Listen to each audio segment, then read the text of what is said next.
আজ ইন্টারভিউ, আজ থেকে আমার জীবনের মোড় ঘুরবে। মা, উনি তো বলে যে ভালো করে কথা বলবি আর বেশি চালাকিও ঠেকাস না।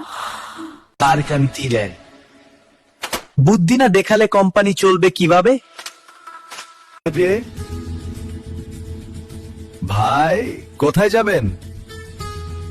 যে ভবিষ্যতের দিকে।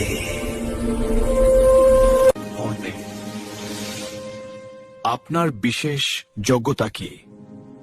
ভাই, আমি যা জানি না সেটা গুগল থেকে খুব দ্রুত শিখে নিতে পারি। বলো, চাকরি না হলেও আপনি কমেডি শোতে দারুণ মানাবেন।